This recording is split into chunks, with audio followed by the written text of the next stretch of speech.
talking about Ben's, and you just reminded me of I have stopped playing Marvel Snap, the mobile game that is incredibly addictive. Yeah. But do you guys know? Did you get the Uncle Ben card? Paul, you already knew about it. You already knew about them. I had no idea. I literally just guessed. I mean, what other Ben is there? There's Ben Grimm. Oh, okay. The Thing. Wait, no. Let me guess. As a game designer, yeah. What would the Uncle Ben card do, Kevin? Probably exists to die in some way to give a bonus to your other heroes. Paul, do you want to have a separate guess on what the Uncle Ben card does? I think that sounds right. I mean, I'm trying to think about Marvel Snap, and I'm like, okay, you put your card onto the thing, onto the spot. Yeah. That's and then it gets Ben Brode going. You put your card onto the thing. You put your card on the thing, and then cards can die in that game? They can be destroyed. Yeah. I don't think it'd be really funny if they said Venom died. But yeah, it's destroyed. Destroyed. Okay, yeah. Venom died that day. It's more fucked up to say Venom was destroyed. Like it's a whole archetype. They like eat and consume other cards to get stronger. Yeah. Well, technically magic cards are destroyed, but they go into the graveyard, and like it's more recent that we called that effect dying. Mm-hmm. I'm assuming in the lore of Magic, not to pivot into Magic, there's some equivalent of a graveyard, like another realm, and that you're brought back from. Yeah, I mean, the lore to Magic is so solid. Of course. I mean, they're working on a Magic the Gathering TV show. They have been for a while. I'm very curious what that show is. Cards have SpongeBob memes on them. Oh my god, I saw those Magic cards that are just the memes. I mean, I guess that's what you got to do, but. I thought they were fine. Honestly, I wasn't angered by that at all. But I did see in the same article that spoiled the SpongeBob Secret Lair that the guy behind the showrunner from Picard is going to be the Magic the Gathering guy. Which one? Terry Matalas? Because there's a good one and a bad one. I'm not sure. What's the bad one's name? I only know Terry Matalas is the one that was doing the third season where it was like, okay, we're not going to do like torture porn stuff. I think the first season was like 5 showrunners. It was like Kiva Goldsman, the guy that wrote A Beautiful Mind. I don't think Wizards of the Coast would spring for the good Picard showrunner. So I hope it's Terry Matalas based on the work of his. But hey, listeners, Chad here with an update. I looked it up. Yeah, it's Terry Matalas doing the Magic the Gathering show. I think that's a good thing. Good thing. All right, back to the show. To get back to the Ben card. Yeah. What do you think? So you think the Ben card is put down? You're not wrong. Okay, you don't kill it yourself, but I don't think you can kill other people's cards, right? I think that became a thing. You can do both, and you can kill your own card. That's the whole point of the sacrifice deck. Is very much like you have a Wolverine card, and then you sacrifice it with Carnage, so Wolverine comes back stronger. And I believe that you can do that, but I think thematically, killing Uncle Ben for your benefit would be an extremely fucked up thing to do. Yeah. Well, what if I told you? I should pull up the exact lore. I don't want some Marvel Snap fan coming at me going, "You got the card text wrong." Does he create his famous mini bowls that your other heroes can snack upon? It's a crossover. Uncle Ben, and the card art is just a very sad old man holding his hat, just looking wistfully like he knows he's going to die. The text of it is, when this card is destroyed, replace it with Spider-Man. Oh, yeah, famously, Uncle Ben died and became Spider-Man. Yeah, like, that doesn't... He brought into existence Spider-Man. I don't think that's entirely wrong. I think you would have to upgrade your Spider-Man. I don't think he would die. That's what I think. Spider-Man should be on another spot. Uncle Ben dies. You should already have Spider-Man down? Oh, man, that's tough. That's a tough combo to pull off. Yeah, but then Spider-Man gets stronger. Well, there are many Spiders-Mans, right? Like, there's lots of them. So, like, I feel like that could be like an archetype or whatever. Like a bunch of I'm already starting to think about. I mean, listen, maybe in Marvel Snap the game has changed, but when I stopped playing around the time of Red Hulk coming out, Spider-Man is specifically a move archetype, and Destroy is a very different archetype. And I don't know how this works, where you have a Destroy deck, and then you have a move card that doesn't do anything. I don't know. Seems like a weird card. Yeah. Hey, sorry, it's Chad again. Just I realized right after I said that there actually is a Destroy move archetype using the Dark Phoenix card. I actually really love playing that card deck. I don't know why I didn't think about it. I think Uncle Ben and Spider-Man could work pretty well on that. Anyway, let's stop doing this. Goodbye. Back to the episode. What if there were a team of them, and then Uncle Ben died? A legion of Uncle Bens, you mean? And then well, I'm into that too, actually. There should be a ton of Uncle Bens and a ton of Spider-Mans, and then you can assemble a team of any combination, and for every Uncle Ben that dies, there is a distinct change to every different Spider-Man in different ways. Interesting. This is surely to be balanced. Yeah, no, I think they could do that. I think they could program it. Yeah, Ben can do that. Ben Brode can do that. I mean, it's a relatively simple kind of play style, right? Like a game only takes 10 minutes in Marvel Snap. 6 rounds. 6 rounds. 6 rounds, unless your opponent is just idling on every turn until the fuse burns out. What a fucking asshole. I mean, yeah, you could. Do you remember people doing that? People would do that in Hearthstone too, just to be jerks. Hearthstone? Yeah, it was infuriating. Infuriating. I don't know how they keep it smooth in Magic the Gathering, because technically, you have to pass priority. So I wonder if they simplify that somehow. Like the way paper Magic works is social cues and Mm-hmm. general human interface simplifies away priority passing, but.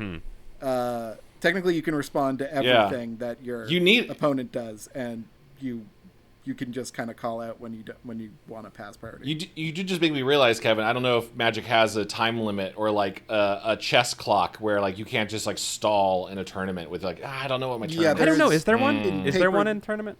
In paper, there's a penalty for slow play. What is that up to? Is that up to table judge discretion? Yeah, because what else would it be up to? A timer. A clock. I don't know. A hard fast 2 minutes. You only have 2 minutes, and it's in every deck's instruction. Yeah, you could use a manuals. clock.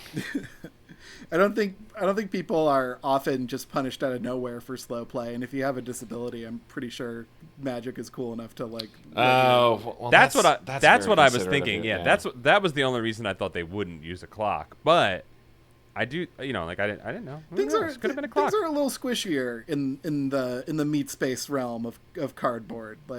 You don't need the harsh 2-minute timer on the iPhone or whatever. Mm-hmm. All right, you have 2 minutes, and every 30 seconds past the 2 minutes, your opponent's allowed to reach into your deck and rip up a card. Oh, I know you can also have if you have motor problems, you can have someone else shuffle your deck. You can bring a person. Oh, I like that. To shuffle your deck for you, because as somebody with wrist strain problems and carpal tunnel and stuff, that is very cool of them to get ahead of, because it is a big fucking strain to shuffle. Does anyone ever bring into a physical game one of those poker card sorter machines that look so cool? That'd be really fun. I think those are designed for a certain dimensional width of cards, and also darn. They might work with unsleeved cards, but I feel like it would be an absolute card. But then destroyer. you're bringing your unsleeved cards like a degenerate. Yeah, especially you've got those gloss sleeves, and it's a little bit of a sweaty day, and they just stick. Oh yeah. The sliders. Oof. That's why you gotta get mats. I have a friend who plays unsleeved, and I did call him a degenerate the first time. I was like, wow, I see you're a total degenerate, when he pulled out his unsleeved card. Unsleeved every single deck. Oof. I've joined him, Paul. I have most of my decks are sleeved, but I have my first unsleeved commander deck, and it is for intimidation, and I do love it. Is it tied to the theme of the deck? That this is a brutal card? No, it's a pretty standard mono black commander deck with not a lot of expensive cards or frills in it. But what I like about it is it fits in my jacket pocket. So if I'm going somewhere where I don't know if we're playing Magic or not, I don't have to bring my whole fucking backpack. I can just slip the cards in my pocket. The first time you play with an unsleeved deck is the first time you take your cell phone out of its case, and you're like, this beautiful device was made to be used this way. I know. Phones are always so much better without their case. It feels so real. There's nothing between you and the phone. I bet there's rich folks that just who have so much money, they're just they're smashing their phone every day. They're doing the Steve Jobs thing of getting a new car every couple of months because he hated having license plates. Yeah, they throw the phone in the trash at the end of the day. Yeah. You just keep burning it, and you make your assistant spend another hour every day set up the new phone. Yeah, it's a fun and funny way to live. Probably more secure depending on how you dispose of the phone. You'd have to be pretty thorough with how you dispose of the phone, but it's probably a more secure way of keeping your data private. Yeah, at that point you're investing in a metal industrial shredder, and you just put your phone through it every time. Yeah, a phone shredder. Ooh, that's a yeah. We're having a bunch of cool ideas to take to the Shark Tank this week. I was gonna say that has to exist, but I guess that's just a microwave, isn't it? Oh, I think I'd be scared. I guess I should be scared of any phone you're breaking open because there's deadly chemicals in there. deadly. Yeah, on a long enough timeline. Turn your head away from it, you'll be fine. That's a future Chad problem, think it's- honestly. Yeah, you're fine right now. Nothing bad's happening. I remember my dad would do stuff like that. Like I would be so scared of like chemicals and things like that as a kid, rightfully so. Yeah. And he'd be like, "You're fine." He'd like get like oil on his hand. He'd be like, whatever, it doesn't matter." And it's like, no, literally that matters. Oh, yeah. Literally, Yeah, every yeah. single time you do it, you're getting toxins into your body. My It dad would matters. just plunge his hand into like a car's guts and just be like battery acid going on. He's like, it's fine. It's not fine. It's not fine. And then he'd walk in and start eating without washing his hands. That's what I'm You know? talking about. And I would be like, that's disgusting. I feel like if you're of a certain generation, you have enough lead in your body that you're protected. Like nothing's getting through the. That's true. They were all coated. They were all lead coated on the inside. Nothing's getting very through the true. lead wall. But I also had like 2 grandmas who died because of baby powder. So Jesus, too? yeah, They were sticking lead in the stuff, Chad. yeah, they were putting bad. Well, no, I know. I just putting like, bad shit yeah. in baby powder. So And they were like, put it on babies, the most vulnerable thing. pretty much. Made the babies tough. Made them strong. That's why I use the no aluminum deodorant. That's right. Oh my God, it is crazy to think that we had years of just putting aluminum into our bodies every day, or people still do. Yeah. It's fine. It's good for you. Why is Everything's good for you. Wolverine should be insane, right? Isn't he? Well, he's a I little mean, bit. depending on the writer, No, he's like sometimes the most reasonable person in the X-Men because he sees it how it is. He's sad. He has depression. Like that's. But yeah, he should like have so many illnesses. I guess his regenerative factor is helping on some of it, but like, yeah. Yeah, he's like pumping all those mutated cells are getting kicked out every other day. Yeah. Well, You know? this brings up an There- interesting concept, like in Get terms outta of things that regenerate. But I do remember there's a comic that brought up an interesting idea. If you like drowned Wolverine, right, Yeah. suffocated Wolverine, eventually his Okay. brain cells would start to die, and therefore he would become brain dead. His brain would regenerate, but I don't think his memories would. I think I think you could just like turn Wolverine into a vegetable that way. Well, it seems to regenerate him. Like, I mean, there are scholars who have debated outside of Denny's for years about how Wolverine would regenerate if you stabbed his brain. But I feel like this happens to him fairly regularly as he gets like a bullet through the eye. Yeah, there should be more often though. Yeah, you're right. Where he like I've seen him regenerate from just a skeleton. Like he's just the adamantium skeleton. He comes back. Yeah. He should be like, who am I? Where am I? Who are you people? That's what I was gonna say. He's not a vegetable, but he's definitely a baby. Slayer. He should be a baby. Well, by sure. that logic, if he gets an arm removed or whatever, like it should be a baby arm. But like it seems to take him just to like middle age. Like, Kevin, that's- that was a good gag in the first Deadpool movie. I know you didn't see it. That was a very good gag. Okay. Or Deadpool 2. He had little baby legs. So you're right. Oh, that's right. He did have a little. That Wow. same thing. Literally I the could same write thing. for Deadpool. You could. I would read it. But could Kevin write for Are You Afraid of the Dark? Oh, what a transition. Welcome to Goosebuds. I am one of your hosts, Chad Quandt. I'm Paul. I'm Kevin. Oh, you guys are back to not sharing your names on your last episode? Okay, that's fine. Keep your secrets. I never have and I never will. I don't know if I'm one of your hosts. You are host of this. You're co-host of this episode. I feel like I'm straddling the line between co-host and guest because this is Paul and my last episode. You do keep looking out the window as if like a train is coming that you got to catch. It is fun to keep a cool distance. Yeah, let's set some ground rules. Let's not get too heated in our last episode, all right? We're like two friends of yours, Chad, who have regenerated from adamantium skeletons, and we're starting the friendship cycle. And I'm over deciding again. I'm deciding to like, oh man, you know what? They'll have a better life without me. I should let Do them you live. like us? Do you think you? No, you got to. You should be judging us. Oh. We're the new ones. We're brand new. You got to decide if you like us or not. I love you guys. I'll always remember the piece you were before that sentinel just vaporized you into a skeleton. This is the episode where Chad decides if he likes us or not. Yeah, it's a weird final one. It's all riding on the tail of the dangerous soup. The Tale of the Dangerous Soup. This is an Are You Afraid of the Dark episode. Kevin, I believe you picked this for us to watch. I did pick this one. This one has stayed in my head, paying some rent, but not much. It's in their rent control for a while.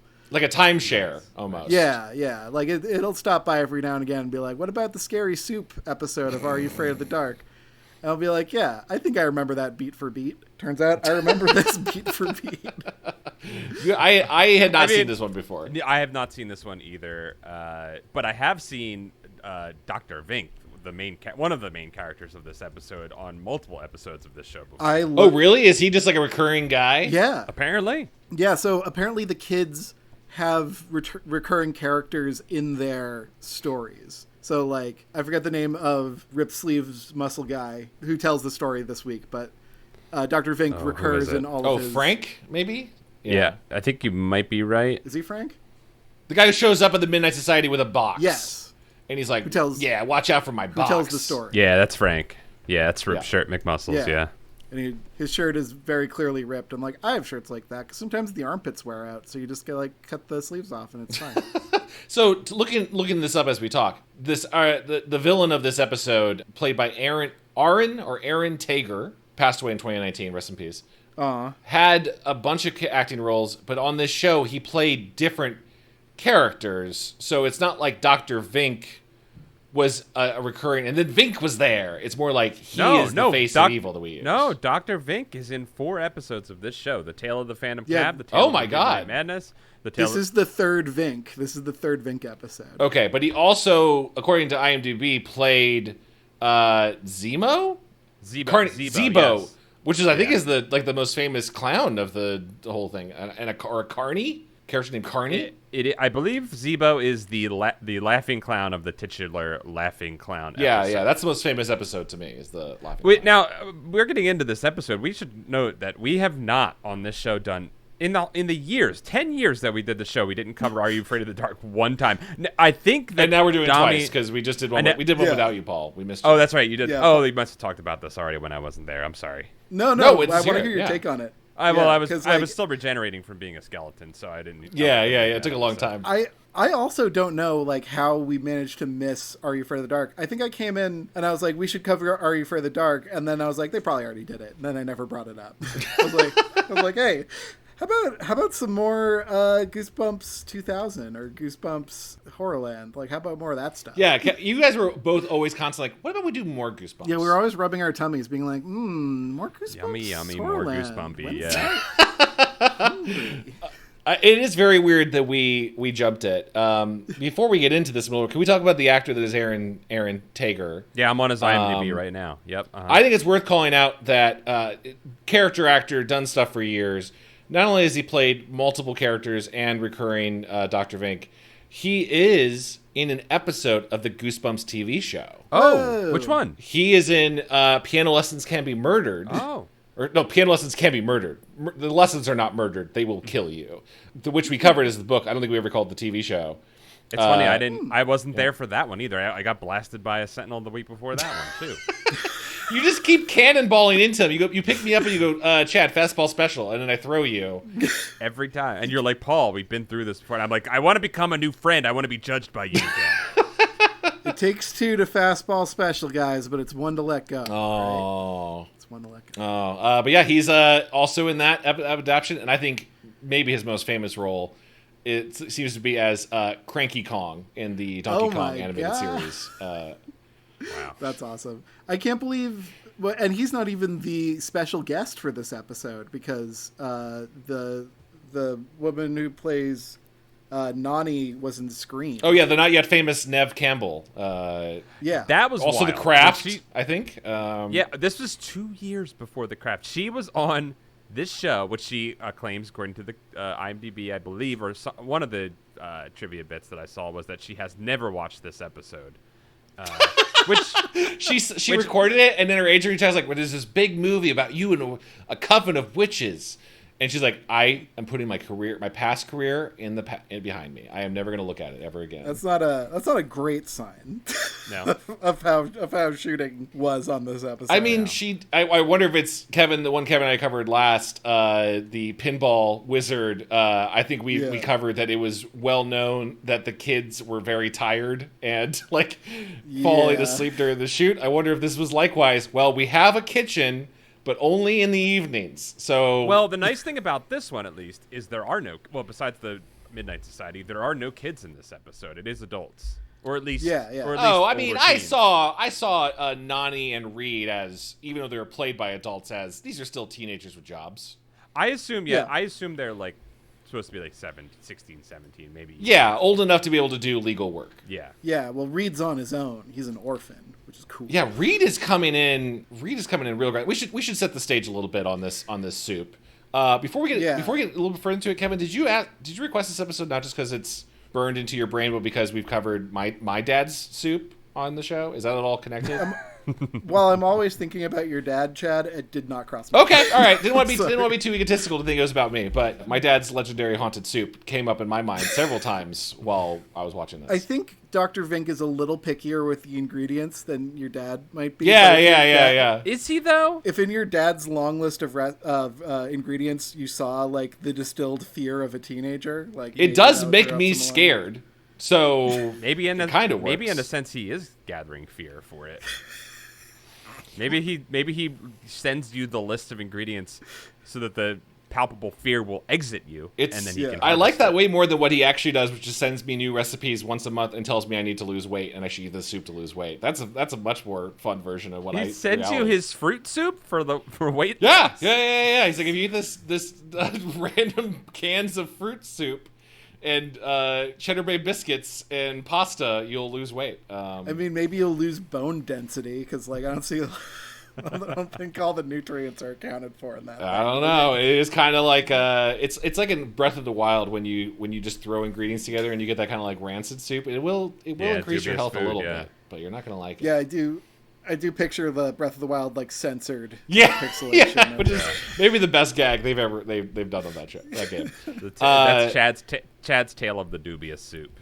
The turn in this is we've already foreshadowed. I think they kind of just like tell you the ending in this intro when the kids are all around the campfire and they're all just jumped right into things I'm scared of. There's not even a question. It's just like listing This one. things. Well, when we got on to do this recording, it just voiced our fears as soon as we got onto the thing. And ironically, I said soup, which I don't know if Kevin knew that, but soup has always been a great fear of mine. I just jumped on and yelled, "Random men with knives." That's what I just yelled on. I just I've said always death in general, just death. That's a good one. death, which is at the end of all fears. I've always feared soup because drowning is probably the scariest way to die, and soup is one of the few foods that you can drown. I always thought is that true though for all soups, Paul? I genuinely question. Like a cheddar bay or a clam chowder, I would think that you would float in. You could drown in that.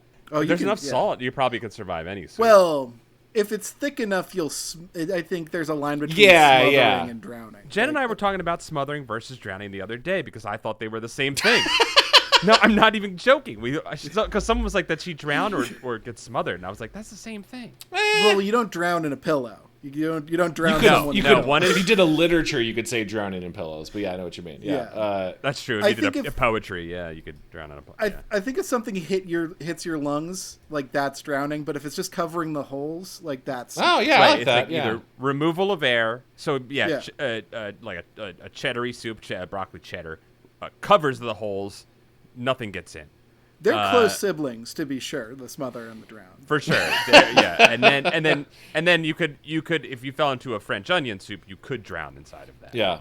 Yeah, you could also smother. Well, like depending on how caramelized those onions are. It's true. funny, Yeah, you I could- think drowning's very terrifying. I think the variation, Paul, that I'm more scared of is jumping into a giant pool of Jello and then just like I think sinking in and being unable to move and drowning. That to me is even scarier because it's claustrophobic That's plus claustrophobia. It's plus drowning. drowning. Claustrophobia plus drowning. Terrifying. Yeah. There's a Homestar Runner gag where they fill a pool with Jello, and when Strong Bad gets down there and sees everyone just suspended in the Jello, he goes, "So what are we doing for breathing down here?" I think about that a lot. It's a good one. There it is. Cloud with the Chance of There Meatballs it did it is. too, but it's more of a what a fun fantasy. So I think you just have to dune sandworm your way through there by vibrating, and eventually. ooh, I swimming think out. you could. I also believe you could like chew your way through at some point, right? It would be Yeah, I'd eat my way out. get enough headroom, then you start being able to bend it down, you get your shoulders free. Yeah, I think you could eventually do it. You maybe run out of air, but you could do it. These kids are all sharing their fears unasked for. Yep. And asked for. well, we didn't see the question. We didn't. It genuinely felt like the scene started off then just going, screen. things I'm scared of, and then There is context, but I agree. It is a little. It feels a little out of left field. Yeah, they make you they have you take the leap. You know, they put some stock in your intelligence and they try and draw you in by just having main man Gary, our favorite cool. I love Gary. Yeah. Say heights, I guess. We had heights, dogs, birds, the attic, and slasher movies from the little weirdo kid. Which is weird that the whole gang then says that one doesn't count. I don't know why not. He's right. It's not like, I guess like a guy coming to murder you with a knife is something you can be afraid of. Yeah. I don't think Gary. I don't think he's scared of VHS tapes and having to return them on time to Blockbuster. No, I think that's what he was saying. He was faking it out. Because unless it's The Ring, a movie's not killing you, you know. So that's what he was. I think he was faking. He was saying, "Oh, I get a tiny little bit scared from that." I do like how our main guy is like gets to kind of have the series line that he's afraid of the dark. Like that's cool. I was shocked that he said it. I couldn't believe it. Yeah, he's the mascot of the show. all of these framing device kids, like the Midnight Society, they're just all impossibly cool and like emotionally honest with each other. Yeah. And I love that. Like he's like, yeah, I'm afraid of the dark. Try something. Don't make me stick around to put out the fire. I don't want to be that guy. That's dark. Which I think he does. I think Gary puts out the fire again at the end. So yeah. Yeah, but they stay together. They stay together so they can hold him when it gets dark. It's like it's good fashion in the beginning as well. I like the ripped sleeves. I like everybody's style. I just like these kids. Yeah. I think they're good. Yeah. It's I was watching this and I realized that 10 years ago we made a really wrong choice. We went down the wrong path. We would have run out of episodes. Could have been 4 or 5 years ago, Paul. The podcast would have just ended on us. We could have transitioned over and then been just a little upset that we had to go down the shitty path. But you know. I mean, like I will always be more partial to So Weird. I think to So Weird. So weird. We watched one episode, but the little speaking of drowning, a little boy who drowned. Yeah, those are more X-Files. Yeah, that's right. Yeah. For sure. But like, yeah, that show rocked though. I think we could just as easily get sick of Are You Afraid of the Dark after 200 episodes. For sure. But you know what though? Like I was watching this and like just comparing it 1-to-1 with the Goosebumps show, right? Like I know the Goosebumps intro song is iconic, and I know we all love the dog and his glowing eyes.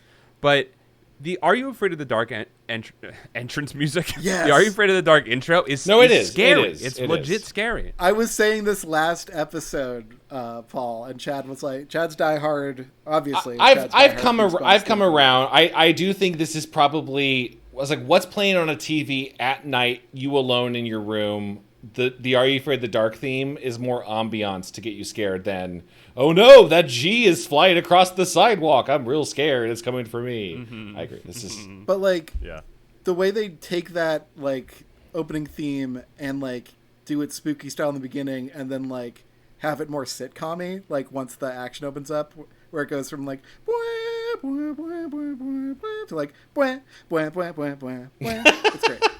Just the Balkan skull. It's like the Mario Power Rangers theme. music just starts farting.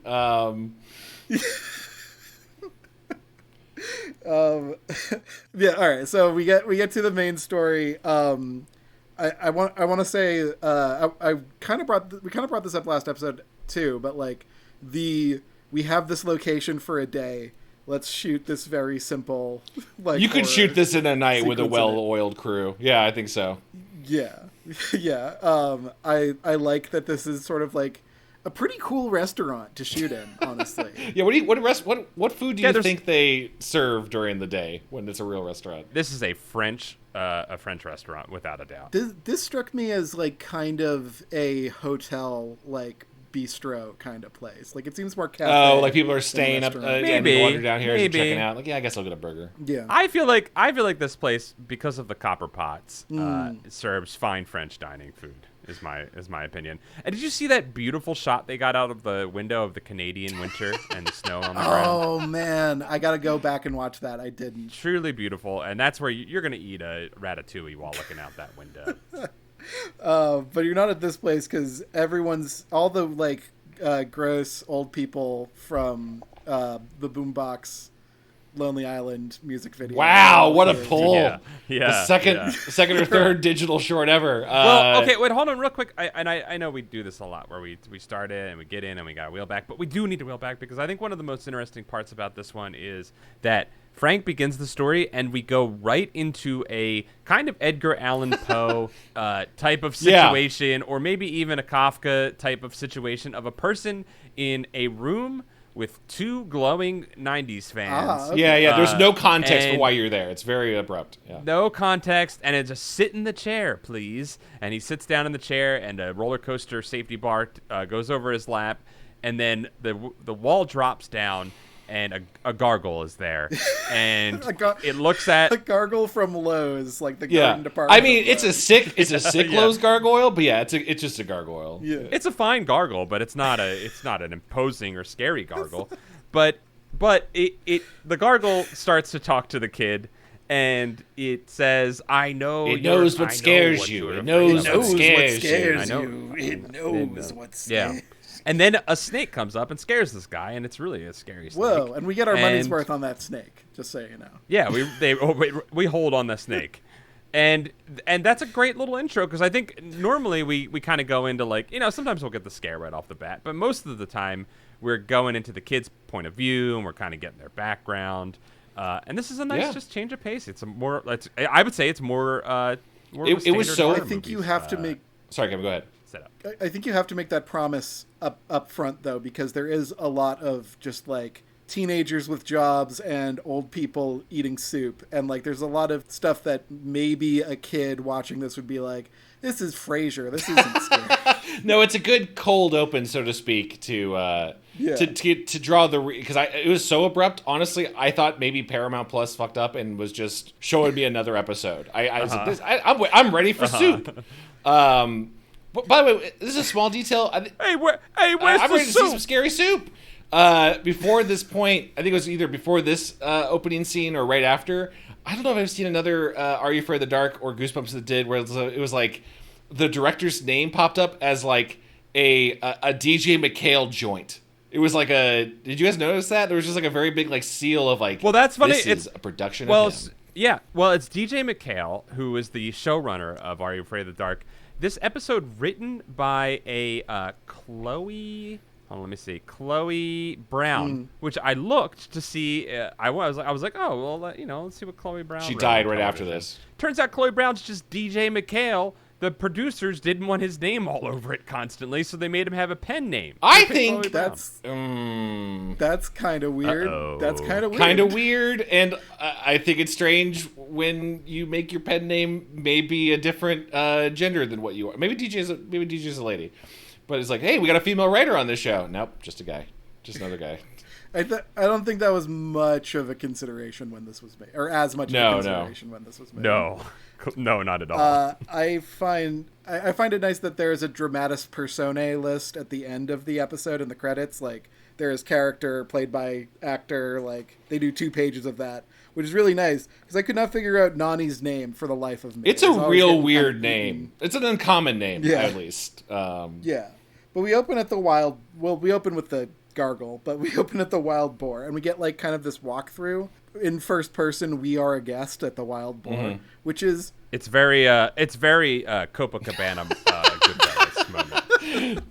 So we set up the wild boar, and it was a good business. I mean, maybe we're getting a little too comfortable, but Nani ran the number.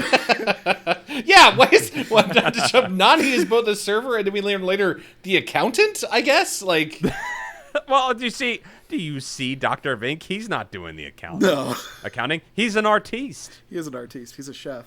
I think, like, when we read Goosebumps books, we say that like they did a literature like once every while. This does a cinematography, I think. Yes, this does a Goodfellas cinematography. Yeah, cinematography. And you've already alluded to it, Kevin. Yeah, this place is filled with old people. I assume, we learned that it's a very expensive restaurant. These are the 1%. These are the power players of society, and they gather here to eat this delicious green-looking soup. that everyone can't stop raving That is about. $100 a bowl. $1994. I have the up to date math. I put it into the CPI inflation thank you. calculator. Thank you. Thank you. How much is that soup? How much would it cost now? That would be a $215.52 bowl of soup. That's insane. I went out to dinner the other night, and the restaurant had a bowl of French onion soup that was, I want to say it was $16, but I think it was more. And for a bowl of soup, you're like, whoa, that's a lot of money. But it did say, yes, it's that good on the menu. So I didn't try it. I didn't try the soup, but then I heard about $100, a $215 bowl of soup. It's at some point you might get to the place where if the soup is so legendary, you'll spend that extra money. It's like, do you guys have like Erewhon out East What's Coast? that? Is that a thing you guys have? Erewhon is like a super overpriced, fancy. If you like, it makes Whole Foods look low income place in LA that fancy rich people go to buy. And amongst their newest premium item is a $19 strawberry. Oh, it is an individual strawberry, and like influencers are like, I got the strawberry. Oh. Like, I tried it. It's fine. Like, it's just very much you have money to burn kind of thing. I'm looking at it right now. Erewhon, yeah. Is this like a Korean grocer or something? I don't think so. I mean, it was a little bit of LA history. It blew up during the pandemic because they refused to close down during the pandemic, and they basically put some tables outside, like, we're a restaurant now, so they blew up, and now people go to them all the time. Whoa! It's actually based. The name is based on a novel. Interestingly, of course, that's why the strawberry costs $19. There was like a $20 Sabrina Carpenter smoothie that a person I worked with like went to get a couple months ago. And I was like, I don't know if that's worth it. I don't think. No, it's not, because they're just making them expensive so that influencers will go there and talk about it. Yeah. It's the only reason. I think that's what this soup is. I think that's what this fear soup is. Okay. Well, okay. He seemed. So Dr. Vink seemed to think that his soup was worth the $100 price tag. And people are paying for it. Yeah. Yeah, people. I mean, clearly they are. So you're saying though that you think maybe it was a little bit of a promotional gambit on his. Yeah, part? I think what we learned the secret ingredient for the soup, and maybe there is some potential to the magic there. I think a lot of it's just the vibes, right? I think like yeah. Well, you're paying for you're not just paying for the soup with teenage fear in it. You're paying for like the dishwashing and like the emotional labor and the clean bathrooms and like being surrounded by other old people so you feel safe, just like things like that. Yeah, there's a high churn rate at this particular establishment, so like you're paying for a lot of like hiring new teenagers. Yeah, the training, the constant training he has to do for new teenagers, and like and for the gargle room and for paying for the two fan lights. Yeah, and the dehumidifier and rehumidifier for the gargle room. I bet they totally have a vomitorium room where you just go and you just purge out all the soup you just had and then order more soup. You can only get one bowl a night. Oh, well. That's what you have the bowl, you vomit it up, and then you have the daily specials, right? That's smart. That's smart. You get that fear boost you need, but also you're like, well, I would like a I would do the daily specials, then vomit, then have the yeah. soup. You want that what fear really soup like adjusted in your body. You really want that to be you want that to be that's what you want to walk away with. Also, a vomitorium in architecture is not where people vomit; it's where people are vomited out of the building. Oh, is that really? Oh, I think I misunderstood a lot of Latin classes. Where I was like, yeah, I can see that. The hedonists, they're just like, they want to eat more grape wine, so they're vomiting. Oh, okay. No, the vomitorium is not the place where people vomit. It's the place where the building vomits out the people. Oh, my understanding of the world just got so less interesting. Oh, okay. Sorry. But How embarrassing for my own house that I have a vomitorium and I've been doing it wrong. It's fine. You can do whatever you want in your own house. It's my property. Kevin, I think you were getting us back on track with the plot. We meet via Jersey. A young teenage worker who I don't think had a Jersey accent. You East Coasters, you tell me if you think she did. Wait, he's supposed to be from Jersey? Her name's Jersey. I don't. What? Unless she's wearing sports jerseys all the time. Her Jersey. Oh, I forgot that was her name was Jersey. Yeah, maybe she could be from Jersey. Sure. Yeah, I mean, it's more like I think it's just emblematic of a 90s name, you know? Sometimes you just have people named Jersey. There wasn't a ton of really outright 90s dialogue or names in this, except for when Reed refers to himself as a slug. Is that that felt particularly 90s. I had to replay it because it did sound like he was Me calling too. himself a slut. What? That's what I rewound it too. I didn't hear slut, but I was like, what? Did he do? Wow, it's weird. This Nickelodeon kids show has a professed slut on it. Yeah, I was like, all right, well, you know, to each their own. No harm done. Jersey's got a bit of an attitude, though. I think that was leading into in their mind who wrote this would be a tank girl type persona.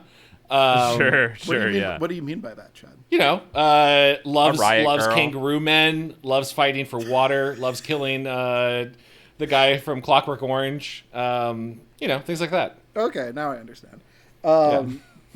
Jersey doesn't do knives, and we never see dorky knife carrier guy again. No, I just now realized that her mention of knives is paid off with the pendulum later. I guess that was obvious, but I was just like, oh, that's not a knife. That's a different thing. I guess sharp objects is what she's afraid of. Yeah. Being cut is probably what she's afraid of. Being exsanguinated. Yeah. Yep. Being bled, forced bled. Being she ends up in that situation, which brings me into, again, it's another very Edgar Allan Poe type of thing. Yeah. I just thought that was I thought it was an interesting little motif they had going there. It reminded me of the beginning of Pit and the Pendulum when he just wakes up in the pendulatorium. Oh, yeah. Place, Yeah, right? yeah. I don't think you've had the opportunity to bring up Poe at all during the almost 100 episodes we recorded. There's no way we haven't mentioned Edgar Allan Poe on this podcast. No Poe. Famously, his mistress lived in the town which I now inhabit. So, is there like a plaque where like Edgar Allan Poe came calling here? Monument to Edgar Allan Poe's mistress. There is the Poe home is right around the corner from me. The Poe home. He was going everywhere. Yeah, that dude was hanging out in Baltimore, in Boston, in Philly.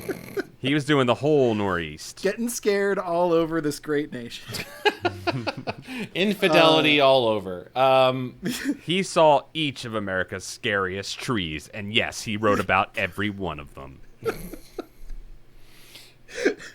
So Jersey, I think. Oh, go ahead, Kevin.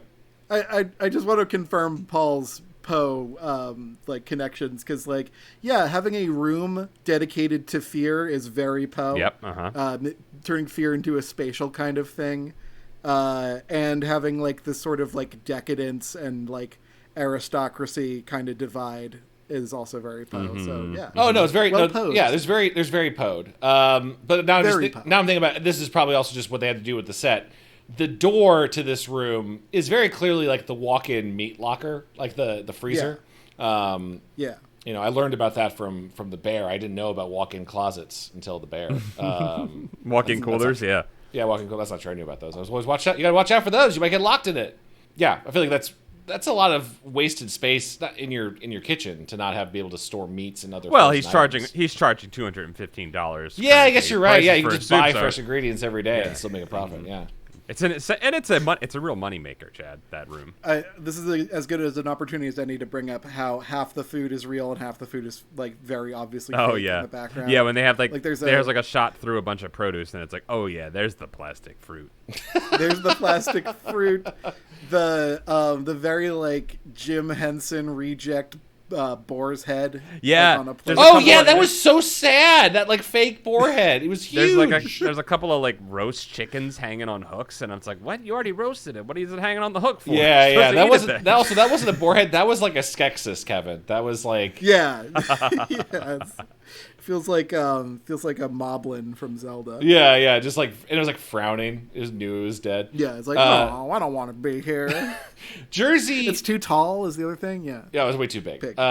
Jersey talked about they're afraid of knives, which I genuinely, even though the gargoyle proves she's scared of sharp objects, I think that's also just a way to get out on doing, cleaning silverware, which he tries to make her do. Yeah, tries to make her do. No, thank you.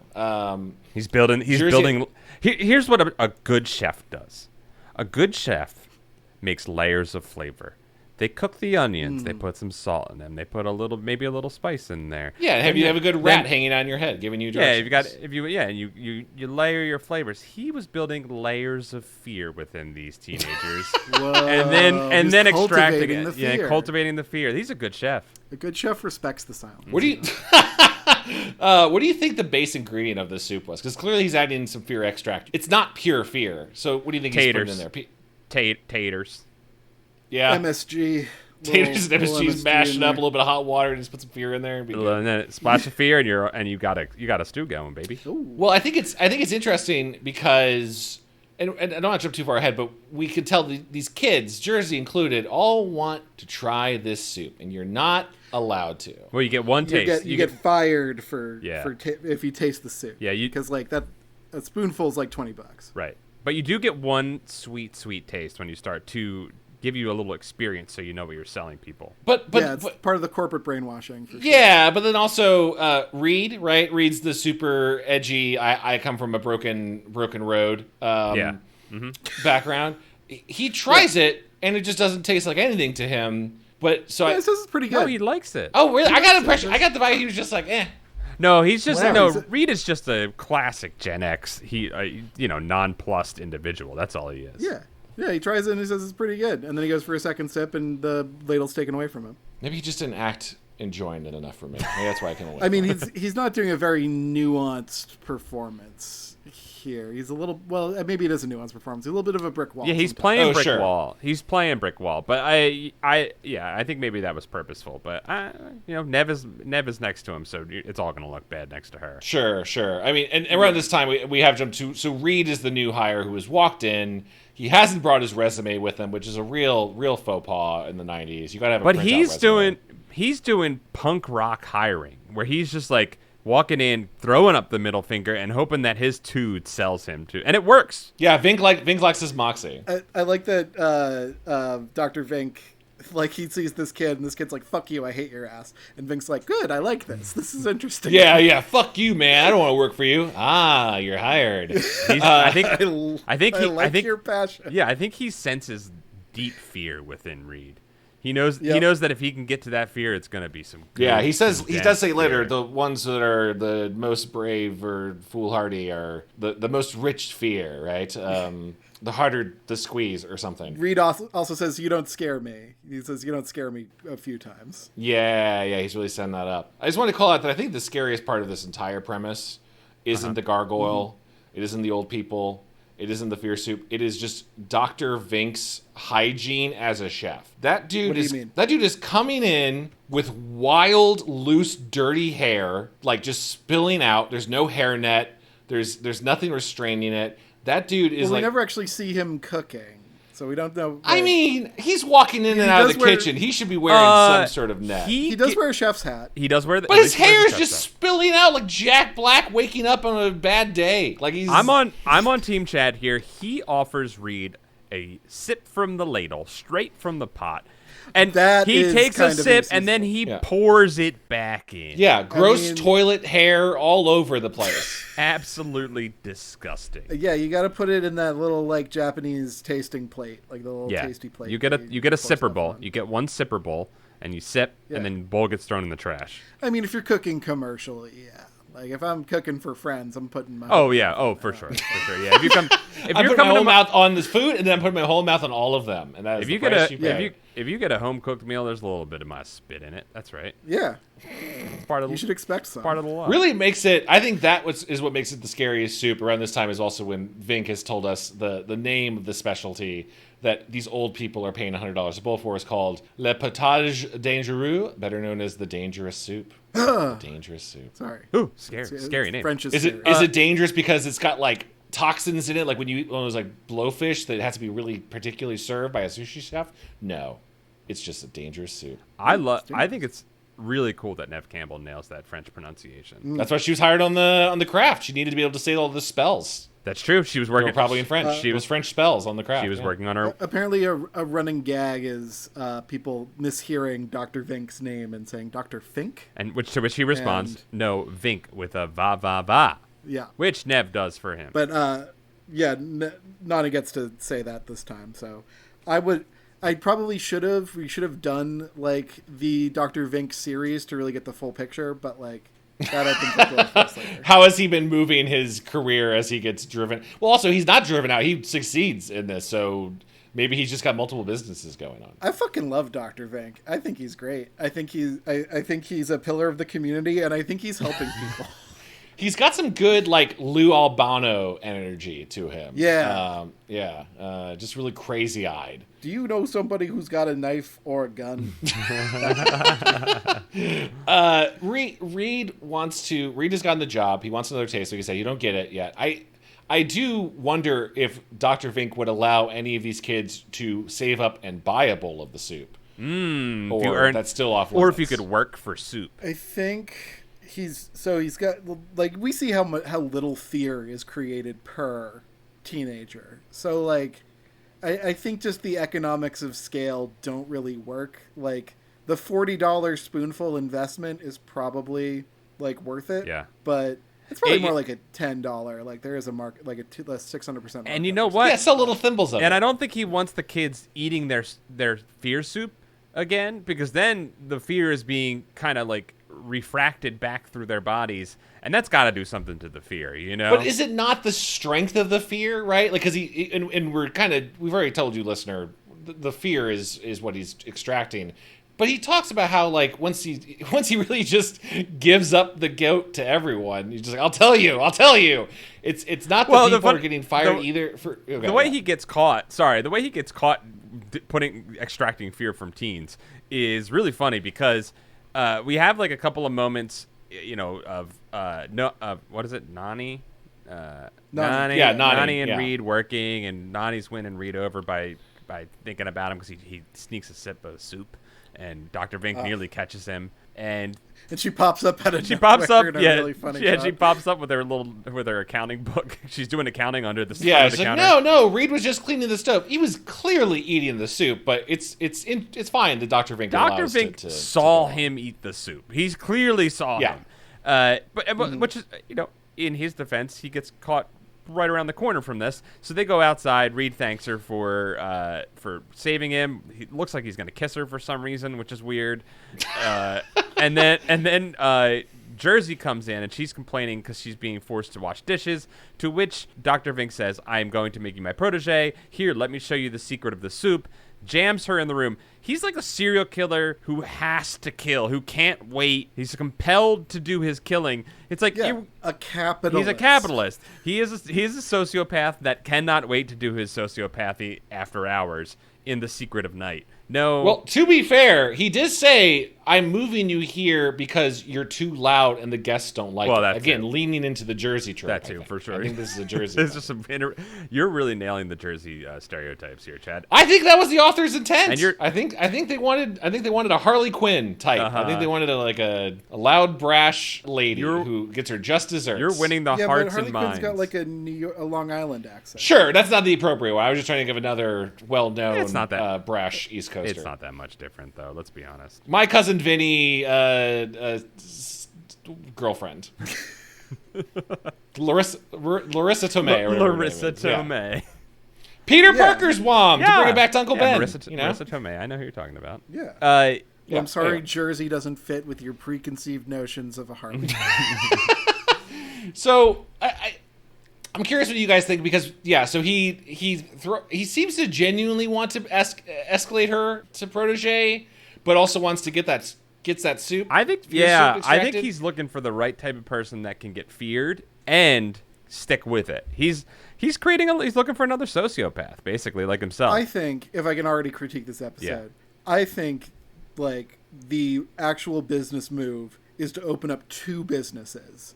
Don't do the fear extraction on site. Mm-hmm. That's stupid. Yeah. Go Horrorland with this. Yeah. And sell this as a fear illusion experience. Do a haunted hayride type thing. Oh. Get your money there. Get your fear juice, and then import it over next door. I thought you were saying create a fear factory and then go commercialized with the soup. Well, I mean, I do think we should still shop local and get like ethically sourced fear. If we are going to extract fear from teenagers, and let's face it, No one wants to go back to the days where we're not drinking pure teenage fear. The process of this, I guess, needs to be this obtuse. We see Jersey, and this point we now realize, oh, that cold open of the room, that's this room. It's in the back of the restaurant. Jersey is kind enough to sit down in the chair, is trapped. Yep. The gargoyle comes out. That's like the funniest part to me is everyone has to be convinced to sit on the chair, and they do. Yeah, but then they suddenly don't in the end. I was also that same thing, Kevin, where I was like, oh, the chair seems part of it, but then near the end they just ignore the chair. I mean, it's just kind of like if you're skinny enough, like you can just kind of wriggle out of it because it's just kind of like the roller coaster. Safety bars. The chair really exists for certain fears. It seems like, right? Because like if Jersey walked in there and didn't have a chair, there would just be a pendulum swinging up ahead. She'd be like, all right, well, I'm just not going to go towards that.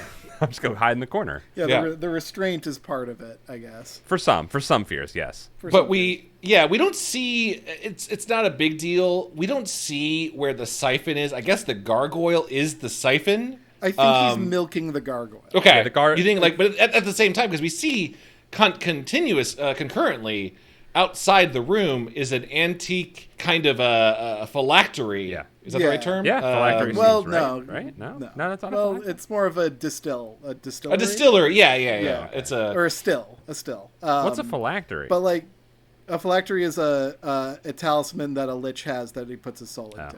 Yeah. I think it's one of those words where I kind of know how to use it, but not all the way. It's typically, I think in like the stories, it's typically like a bunch of words written on it. There's probably a non-lich phylactery somewhere. Like if I went to jewelers in the mall and I was like, "Give me a phylactery," someone would be like, "We can get you one of those." I think it might be like a Christian relic thing. Maybe. I think it might be like it might go into. Oh, do you have a phylactery at home? Write into us at goosebuds@gmail.com. It's Jewish. Cool. Definition 1 is a small leather box containing Hebrew texts on vellum worn by Jewish men at morning prayer as a reminder to keep the law. Huh.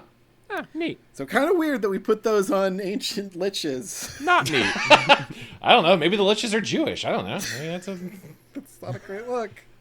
Anyway, so Jersey gets fear milked. I'm ready to say, I don't want to talk about what kind of liquid is coming out of the gargoyle, but the gargoyle is experiencing the fear and producing some sort of liquid because there's nothing getting plugged into the team. I mean, It could be. I don't mean to be crass. I don't want to be crass. I do not want to be crass. I don't want to be crass. This has never been a crass podcast. No. But this has traditionally been a fear pee podcast, and that could be a function of the chair. It might be that, and we don't know what gargoyle pee is like. I'm not paying $100 to find out. Can you imagine if you mean science? Yeah. As a scientific species do not know what gargoyle pee tastes like yet. Maybe after every, even though it's not how it works in the show, but maybe after every fearing, the kid leaves, and then Dr. Vink has to spend about 30 minutes with the gargoyle, just slowly regurgitating like a baby bird the fear, ugh. It seems to come out fairly instantly. No, yeah, it's instant. He's running between the door to the locker and then to the still to see the little green bubbly thing come out. Yeah. So I don't know, but I think the strange part of this that doesn't really work for me is that Jersey's kind of fine when she leaves. She doesn't remember anything that happened. She doesn't remember the fear. Yeah. Yeah. But okay, so here's the thing. Are these kids supposed to be facing if they face their fears, they would get over them? And I guess that's what he wants. He wants them to be uncognizant of what's occurring so that he can keep fearing them and keep extracting tiny drops of. But also, at some point, you would have a kid you would have I'm just going to assume a stoner kid, right? It would just kind of help explain why they're having memory loss. Who works there? They clean the dishes, and once a week they're like, oh yeah, Dr. Vink asked me to go into the back room, and I just I feel drained, but I'm kind of over my fear of stairs. And then they would just do that over and over. The story seems to include that these are the reasons people quit is they learn what makes the soup, not them being upset at being fear drained. Does it drain? Okay, does the act of you being scared stimulate the gargle, and that creates the? That's what I'm saying. Okay, yeah, I like that more as opposed to draining away your fear. Yeah. Yeah. No. The gargle is being stimulated by the fear. I think that makes almost like a Delicious in Dungeon kind of sense to me, where that the gargle feeds on the emotional fear. That's why they're kind of drained at the end, like the emotion is drained. It's not like they're not afraid of anything anymore after they see the gargle, because that would be pretty cool. I like that too. There sick. was some wording that was like the fear is scared out of you, which then makes me think you're getting to become braver. And the things that Vink says about like that's why people love the soup. They don't know it's fear, but they are feeling rejuvenated from it, which makes me think that like the gargoyle is producing. Let's be honest, what this gargoyle is producing is adrenochrome. This is what the pizza gators think is being sold, right? Is like kid adrenaline.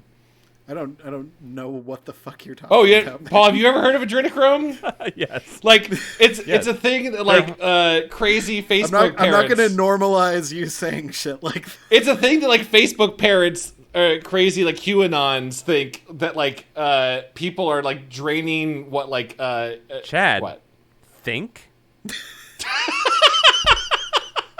What they know is that the liberal elites are Thank you. draining longevity juice out of children and babies, and they're thriving on it's essentially what Dr. Vink is making here. Yeah, maybe that's why. Well, it's not that old people love soup. It's that they love to live forever. Yeah. They're getting some instant. This is what like. I've been getting ads for a lot for some dude who's like a billionaire who's kind of keeps making the news because he's like this whole like don't die movement, and he takes his teenage son's blood, and The don't die movement. yeah, it's called the don't, Brain which is so funny because movement. that's the fake name on Dr. Spaceman's book in 30 Rock is like never die, but it's a genuine movement. Don't die. He talks about how he like takes his son's blood transfusions to be younger and posts stuff like. Me and my son both had monitors of our morning erections for longevity. This is real things a billionaire is doing. I feel like he would be all over this fear soup. He would be so into it. Fear soup, yeah. Why is the soup dangerous? Yeah. I think that's marketing. I think that's just marketing. Oh, Okay. Yeah. I did That keep makes expecting if you have it a second time, you'll explode. Your brain will just blow up like scanners. Maybe he can only have so much in a single day. That's why he limits it to one bowl. Yeah. My question is the health inspector coming over and inspecting the gargle and like the tubes and the still and stuff and being like, yeah, this all sounds pretty I see standard. you have the proper ventilation in your gargle room. Okay. Well, no, you asked the FDA like food inspector to sit down at the chair. He gets his own fear sucked out. He forgets why he was there, and he just pass him along. And go, all right, we'll take that A. Good seeing you. Yeah, actually, no, that kind of makes even more sense. He's just like, oh yeah, please feel free to inspect our empty freezer. Yeah. I'll see you in 20 minutes. What? Clock. It's weird how like because the cat's out of the bag here in terms of teenagers know what Vink does, and I guess it's just because it's so ridiculous. As opposed to like we'll go tell the cops. They're like, fine, I'll try it myself. I'm down, Dr. Vink. I think this part's a little convenient, like that, Reed just wants to prove that he's not scared of anything or that he's a healthy skeptic or whatever. I would have had Dr. Vink cut Reed in, be like, you need money, right? Yeah. I'll give you $20 to sit in the chair. Like, let's become partners. Like, you're not afraid of anything, so I can harvest a lot of fear soup from you. Kevin, you're pointing out that also the other episode we watched was about a kid who just wanted to make money. There's was something going on in 90s America where kids were really hard up for money? No, they just had access to money and part-time jobs because the economy was so good. All right, it's a good thing the economy's bad. Kids can't go out for jobs now. They can't get brought into pinball. I mean, child labor is generally seen as kind of bad. Reed is on board. At this point, by the way, I feel bad for Nani because not only is she the most famous actor this whole time, I don't think Nani really has much in this story. Nani's just kind of She gets a little backgrounded here, yeah. I think she's screaming the hell out of this role. Like, hey, there's basically a 2-minute stretch of her just screaming at an empty room, and like, yeah, she does get a good scream in there. Yes, she does it well. I can see why she might not want to rewatch this again. Yeah, and that's definitely her right. Maybe it's because Dr. Vink was fucking gross. Like maybe she just saw that hair and was like, ugh, it's gonna get in my soup. He seems cool. Character actors are, I think, in general, pretty cool. Well, I'm saying he did such a good job. She was like, I can't best. Not see him as Dr. Vink, and I feel freaked out. That's how good of a job Aaron Tager did. Maybe character actors always the best. Yeah. Reed is like, you're on, old man. I'll go into your fear room. And I don't think it had been mentioned before, but he sees did he mention that the reason why he's making money is he fears death? Because a coffin shows up. I think he fears his uncle, who was his caretaker when he was his abusive orphaned. caretaker. Like he's still afraid of him even though he's dead. Did he say that at the beginning? I just totally missed that. Yes. Like when he started applying for the job, I want to make money for my evil uncle. No. Vink sees into his mind when he's in the chair and like tells Reed's backstory. Oh, I just completely missed that. Okay. Yeah. So Reed was raised by Reed was born. Something happened to his parents very young, I think, and then he was raised by his uncle, who I believe is described as a stern or like mean or like bad man. And we just know that he was bad and sucked and he died. And it's sort of left open whether or not Reed had a hand in that, which I think is kind of interesting. Oh, wow. That changes. Half of my notes are now being thrown out. You kind of missed the most important part for like this character. Without knowing that part, I interpreted all of this coffin as, I think that's Reed seeing himself as a dead old man. I had nope. Wow. Nope. Wow. Okay. Cool. My interpretation of all these is different. Cool. All right. Cool. That's cool. Nope. That's literally cool, his I like uncle. that. All right, so around this time, Vink cuts either a daikon radish or a slice of bread with a big cleaver. Did anyone else? Yeah, pretty poor knife skills. Just a pretty like aggressive like axe like thunk. Like my question is he cutting like a wax piece of bread? Is he cutting a daikon? I think that was a it was a real piece of bread bread. for a prop. That you would get a real No, bread for it that. wasn't bread. It wasn't bread. It was like a daikon radish. There's a root on the end of it. I thought it was bread at first. I think it's real food for that. I think you get real food. Yeah, but I thought it was bread, and I was like, oh, that seems like okay, that's fine. That's a reasonable way. But to he's cut doing a big it with like a hunk of big bread. old like bone chopping cleaver or whatever. That's not how you cut bread. You want a sawtooth for that. Well, Dr. just Vink cut it needs to be anyway. giving this type of consult. He needs to be teaching him, right? He needs, he's instead. Dr. Vink's the one doing the cutting. He went to school for this. Well, He's a culinary they school. say He got a doctor, and in they never go cooking. doctor of what? I kept waiting for that turn, like doctor of fear, Ooh, that'd have been cool. I think he's a doctor of the arts, like honorary from Juilliard. or like he's like an anthropology doctor, and he's like, and when I was exploring the Amazon, I found this totem gargoyle. Yeah. So do you know the Savage Warriors story, Chad? Do you have that bit or where he got the gargoyle? Oh, from? he did bring that up. Yeah. He got it from a group of Savage Warriors who would drink their. I think this is when he's chopping the radish or whatever. Yeah. is. That's It right. is, They yes. would drink their enemy's fear to gain their strength, and it's like okay, like a little colonial, Pretty but neat. like interesting. Yeah, Pretty neat, adrenochrome. That's what that is. That's they get that power from it. Full disclaimer: Goosebudds does not promote the belief that adrenochrome is real. It's not real. Yes, I was. Please, everyone know I was using sarcasm earlier when I said think. I feel like I've been pretty anti-adrenochrome discussion for the majority of this podcast. I think we're all Legal anti-adrenochrome disclaimer and to it not what being I've real. said. Yeah. In these days, I feel like it's probably better to just say that I was kidding. But yeah, so this is giving all these old people. They're loving this soup. They're feeling great. They're going out and making love afterwards. Probably. The boombox can change the world. Yeah. You gotta know when it's gonna be. But I think this escalation turn of it is pretty nuts near the end, where both Nani and Reed are subjected to individual fears. So the gargoyle is kind of just like hopping around. It seems like. Yeah. Yeah. The gargoyle escapes. Yeah, the gargoyle escapes. Oh, sorry, the gargoyle escapes, which is a fantastic effect of a PNG of the gargoyle just hilarious flying across the screen. Yeah, beautiful effect. That's like one of those things where like you could have done it better if you just filmed nothing. Like or either film nothing or just have someone wing that thing across the room.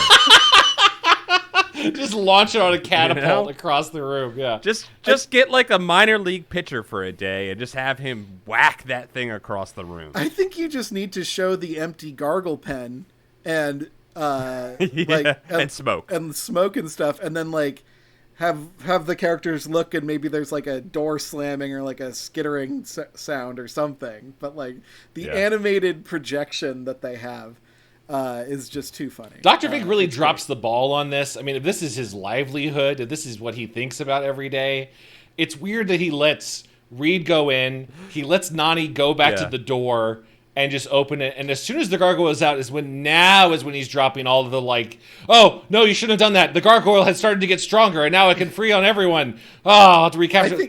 Say that before, The best thing Vink. is that I don't know. The best thing is that he freaks out, runs out the door after it, and then it just fucking ends around him and comes back in and fears off the kids again. I think Vink like passes the gargoyle on the street, nods to it, and goes and gets a cheeseburger. Like, Yeah, it's like, oh, all right, you gonna go back and prey on those kids? All right, I'll be back in 20. Yeah. Vink's whole like spring into action thing is very funny because it goes super against character, and it's clearly, I think, him just being like, yeah, me and the gargoyle are working together. But yeah, try to keep it platonic except for one night. But for that first moment, he suddenly becomes like Loomis in Halloween of like, Michael Myers is free. We must stop him. You don't realize. It's like, dude, this was your problem, man. Like, you don't have a second door, or like, I don't know, like put a chain on that thing a little bit, or at least a backup gargoyle. You know? Yeah. I mean, the other question is, once you enter the fear illusion, how are we to know that you're ever out of it? That's, you know? I was actually expecting that turn to be, because we kind of get that in the way of like, well, Vink just kind of looped back around and let the gargoyle do his business. But yeah, I was kind of like, you never left. You were always there. Yeah, so they get trapped back in the room. Noni gets trapped back in the room. She's trapped in the cliche. She's getting Star Wars inside of the contractor, the trash contractor. I think I like that her fear is claustrophobia because I think it kind of plays into the end bit a little better. Sure. Where like, you know, the little kid insists he's afraid of nothing, like there's nothing he's afraid of and all that. And like, yeah, there's nothing in the room. Like, I think Reed points out there's nothing in the room. And like, I think it's the room that I'm afraid of. I'm claustrophobic. Like, I think that just kind of points out to like a cool intangibility of some fear. Yeah, the gargoyle doesn't have to even do anything there. The gargoyle can just sit there and let Nani just feel bad about the room. Like, it's almost better if you can just be like, yeah, I'm afraid of dogs or I'm afraid of heights. It's like, you can avoid those for the most part. Oh, man, though, how great would it have been, though, if like Reed had been scared of dogs and then Nani's like, I get to pet a dog. Hooray. They swap fears. Yeah, actually, that's such a cliche in stories. They totally should have done that. It's like, I will punch out your uncle for you, Reed. I will totally kick its ass. Yeah. So what happens is Reed has to confront his uncle. He runs at him to give him a tackle, but it looks more like a hug. Yeah, it's a very like. It's very vague. Like, you don't know if it's a strangle or a hug or a tackle or a suffocation or a drowning. Yeah, or suffocation or a drowning. Really hard to tell those apart. And then Reed goes, "I'm not afraid anymore." I'm not afraid anymore. I'm not afraid anymore. We get the snake again. Snake's back for another round. Yeah, quick, a little snake scare, and then he hugs paid for that snake for the whole day. We're getting 2 snakes. Everyone has to touch the snake at least once. Reed hugs his uncle, runs back to the Fearatorium, and they are locked in once again, and Dr. Vink lets out a maniacal laugh as he says he's going... Wrong again. Yeah, I guess you're just trapped in here now. A small detail, I think that why I'm disappointed for Nani's character is, I guess Reed's the main character and Nani isn't, in that Reed conquers his, and then Nani is just sort of like a cliche damsel in the room that gets saved by Reed, who's like, get out of here, Nani. She doesn't get over her fear. She doesn't like conquer anything. Yeah. Right. It's a 1994 TV show. Yeah, I know. I don't 100% right. I agree with you, Chad. It is disappointing. Like, she is an interesting character because, like, she kind of seems the most cut out for the restaurant business. Like, she's young and she's keeping the books. Like, I think we kind of got cheated out of more Nani in this. Yeah, and I don't know about you guys. I just didn't find Reed... maybe just because he was such a, like, I'm a tough guy. I'm from... I got my long 90s hair, and I don't care about anyone. And then Nani shows the tiniest amount of kindness to him, and he's like, you're my best friend.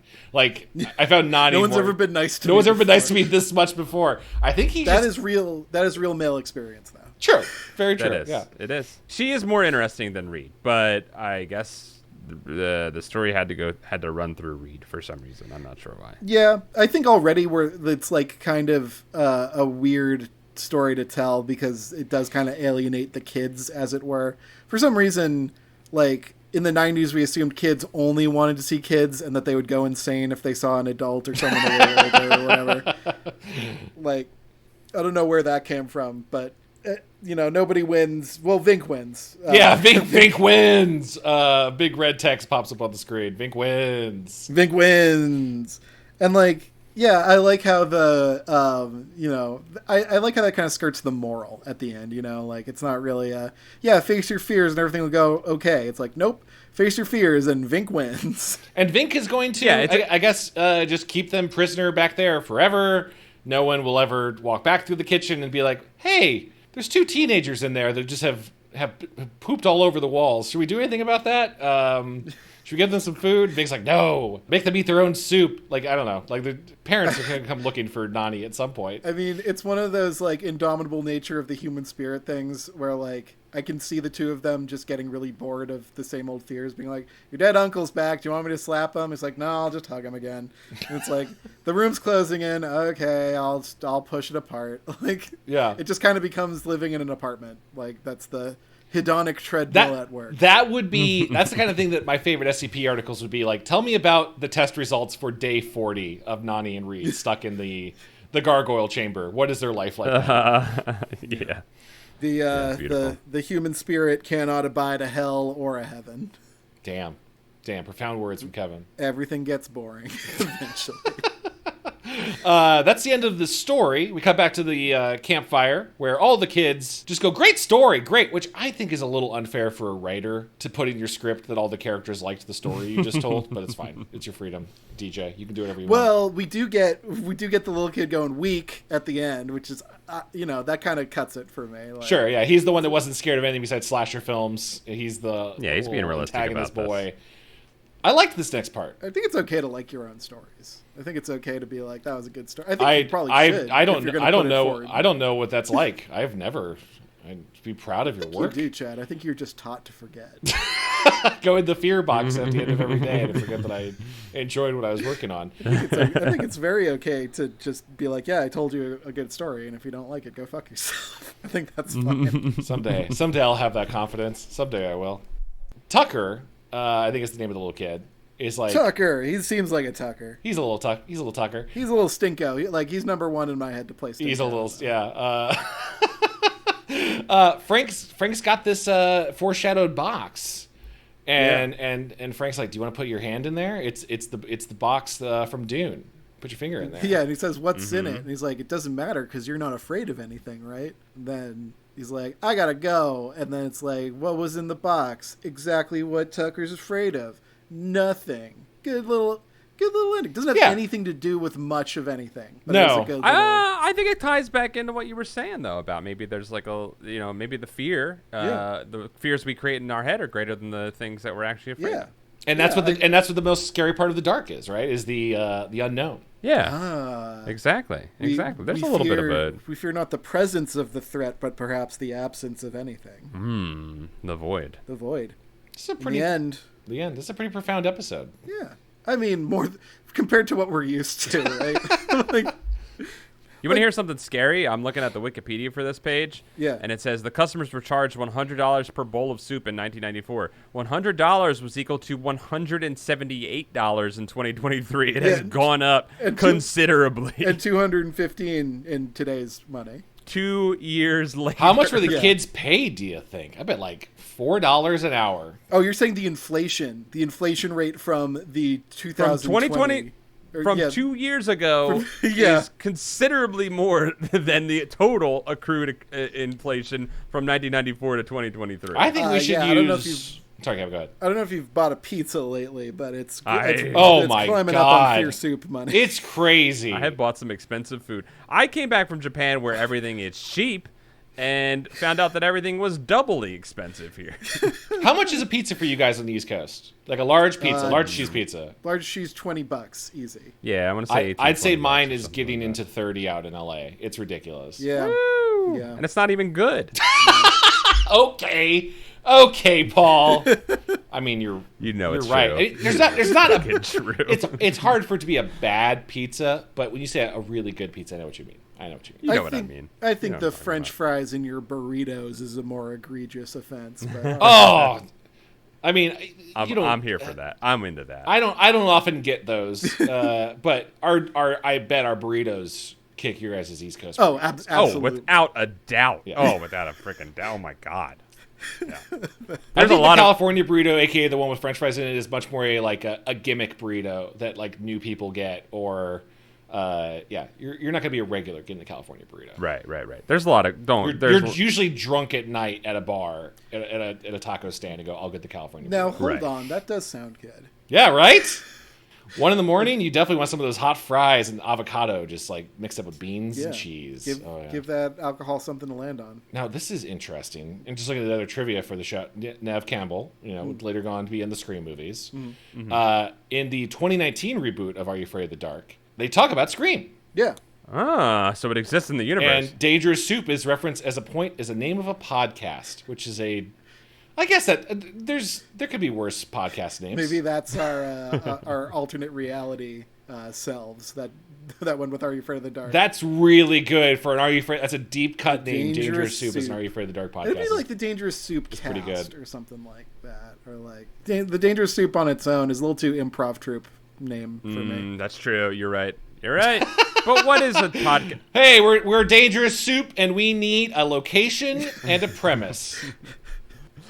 This episode did generate 2 pieces of micro literature that we simply must read. Oh yes. May we, Chad? May we read the? May we read it? Oh yeah. Can I share one more piece of trivia before we get to the extended the lore? micro more, lit, you yeah. get one, and then Paul and I each get one. I get one more. According to DJ McHale, the gargoyle used in this episode was just a lawn ornament. He kept it, but eventually got stolen after he put it on his front lawn. That would be a great little souvenir. Except that would steal your fears from you and turn it into delicious gargle pee. Well, yeah, you put it on your lawn and you let it scare like stray dogs and local kids coming by. You let them scare them away. That's fair. And you got a little drip irrigation that goes right into your kitchen. That's fair. That's what we call passive passive income, baby. Yeah, right? Okay, so let's set this up. So you guys were reading through the wiki. Well, the first one is, and I'll let Kevin. Which would you prefer to read, the comment or the other comment? I dug up the YouTube comment. Okay, so this was the only comment on the episode that I found online, which is not illegal to type in the name of a show onto YouTube.com. It's completely legal. This must have just been this comment is 10 days old. 10 days old. This is a fresh comment. At time of recording, at Princess Eli 82. So I assume 7 years older than me. So a person in their 40s. Mm-hmm. Princess Eli writes in response to this episode, The Dangerous Soup. I'm afraid of bees. When I was a toddler, I got stung by one. I don't know if it was a wasp or a bee that stung me, but either it's a bee or it's a wasp. I try to avoid them as much as I can. I'm afraid that bees and wasps are going to sting me. Plus, years ago, I saw a wasp and killed it, but as I was trying to scoop it up in a paper towel, I got stung on my left thumb, and boy, did it hurt. I'm also afraid of snakes because I'm afraid they're going to bite me with their fangs and inject venom into my bloodstream, period. One leg. The best part about this is I went to the Wikipedia page, and there are multiple comments from a Diva Star 9235 saying, I'm afraid of bees. I got stung by one when I was a toddler. I'm afraid bees will sting me, so I try to avoid them as much as I possibly can. I'm not allergic to them. Definitely the same person. 100% the same person. And they have left comments on multiple other comments. Oh my God. Saying how they're afraid of bees and they got stung by one when they were a toddler. This person is really working through something. Will someone reach out to them and tell them it's okay? They're not, and also not to watch the movie My Girl? Do not watch My Girl. Do not watch it. Listen, bees are pollinators. They're important. I understand being afraid of them. But honestly, when you're a child, you have a much lower pain tolerance. As you become older, your pain tolerance goes up. I assume you're in your 40s right now if you were born in 1982. So your pain tolerance is probably pretty okay. You can take a sting. Let the bees sting you. You'll be fine. Let the bees come down. Now, there was another... Now, this is what we call a bit of a... I don't know, this is like an alternate theory about the episode. Yeah. And I thought it was really made me think, so I had to read it. Please. So this is from Super Ebb, and Super Ebb says... Dr. Vink said, "It knows what scares you!" ! But does the gargoyle know what scares itself? Because Noni and Reed used a pocket mirror that Noni has to fix her hair, and we did not see her. What? And we did not see her use the pocket mirror in the story. But I believe she has one. And the real ending is that she remembers her pocket mirror and takes it out and used it on the gargoyle. And the gargoyle saw its own reflection, and it got scared of its own fear that it can't take it, and it destroyed itself. And Dr. Vink lost the gargoyle and his restaurant is closed down because another restaurant comes and become even more popular than the Wild Boar restaurant, and Dr. Vink is out of the restaurant business and going into the barber business and being a treasure hunter too. And that is where the tale of Cutter's Treasure Part 1 and 2 comes in. ... Okay, all right. So they're connected it to the other episodes. Are You Afraid of the Dark? Is one of them about being a barber, or is that just a random non sequitur? That I'm not sure if he is a barber in that episode, but I just gotta say I love that. I think that's the beauty of art. It generates more art sometimes. Yeah, that's a person's break from reality. I just think you get such an insight into this person's, I don't know, just like their emphasis and their tone, because the punctuation is all over the place in this. Yeah. Like there are things that are clearly supposed to be run-ons, but like they're just stopped by a period, and like certain like proper nouns are like capitalized. Like the gargoyle is always capital T, the capital G gargoyle. Yeah. It's you need to read it for yourself. Really, we'll share it on the Discord as well. But Paul did it justice to make it sound like hinged, but it's I tried to make it hinged. Did you mention the comment below? I don't think you noticed that. Down below, after someone's like, yeah, well, that's just your theory, man. DivaStar9235 goes, did I mention I'm afraid of bees? I am, because it's a toddler once stung me, and I'm afraid to get stung by bees. And then further down on the wiki has multiple other comments of people just saying, I'm scared of bees. I told you, man. She's in here. There's another fandom user that's random that says, I'm afraid of bees. I got stung by one when I was a toddler. Okay, from 10 years before. Is this an AI then? Like, well, they're from different dates. Maybe was Fandom.com even around in 2015? Well, no, Fandom probably bought this wiki at some point and absorbed it. That's true. It's just, I feel like I'm afraid of bees because I was stung by one as a toddler. Like, that feels very large language model to me. Oh, absolutely. No, November 26th comment, I'm afraid of dogs. When I was a kid, a dog attacked me. That could definitely just be no AI. offense to anyone who has had a legitimate bee experience. I have also been stung by bees. And I don't wish to be stung by a bee again, but I just don't think it would end I wouldn't change anything about my life right now. I don't think I would log on to Are You Afraid of the Dark wiki and comment on a 25-year-old episode of TV about how I'm scared of bees. I think DivaStar9235 is trying to work through something here. Yeah, and, I wish they had someone real in their life that they could talk to and express these thoughts to. And I think, I just don't think the internet's the place to just dump your fear anymore. But this is the distilled fear that we get. We don't get a nice soup. We get just a smattering of comments on a Fandom.com wiki. Yeah, just a look into someone's mind. Yeah.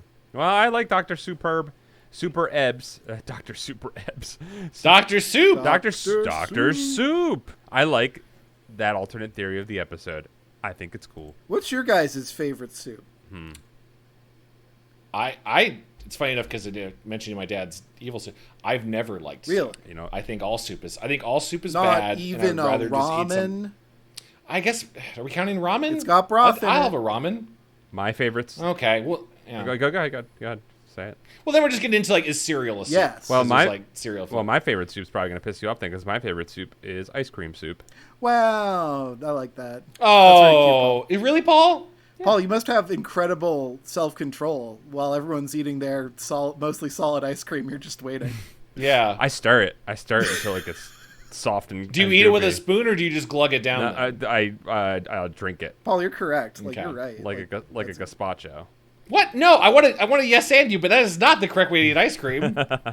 Well, it is the correct way to eat soup. Yeah. And by that time, the ice cream has made its transition. I'll take a miso soup. I'll enjoy a good miso. Yeah, I like a miso soup. But Kevin, what about you? Yeah, what's your favorite? I like a lot of soups. I know I'm deflecting the question a little bit, but I think my favorite soup is a linguiça and kale soup that I used to get in college. Ooh, that would pretty much bring the entire campus to a halt. But it's just I just made a sausage and kale soup. There's a great soup. Oh yeah, I love if you can get linguiça for it, that's the best sausage to get because it's very smoky and bacony. You guys, my tummy is rumbling real hard from all this. I'm not really even hungry for soup, but this is getting me a little hungry for soup. Yeah, I gotta go eat some. Or just better food than a soup. I need to go eat some safe soup. Get some kale in there. Get some beans in there.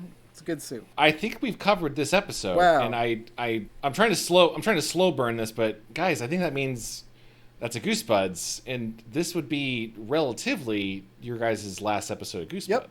Last official. Yeah. Yes. Yeah. Last official hosting duties. Yes. Yes.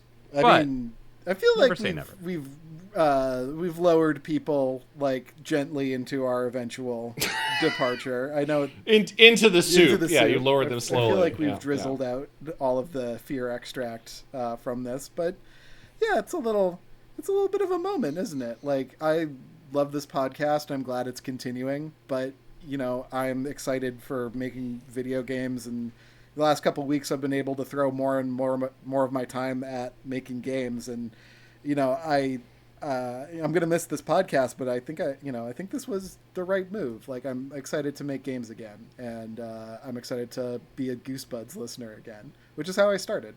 Oh, I love that, man. And yeah, Paul, how you feeling, man? I'm just putting you on the spot. How you feeling about this? It's good. It's bittersweet. It's been a long and winding road for the last 10 years doing this. But I think I've noticed a lot of other things changing around me, and a lot of other shows changing and ending and things like that. And I think it feels like the world's in a place where we're all kind of trying to maybe find a new path with how things are, and I think that's where I'm at right now. And like I said, I'm leaving the show, but I'm not banishing myself from the show. I will gladly come back and discuss the great works of Super Ebb and the many fine works.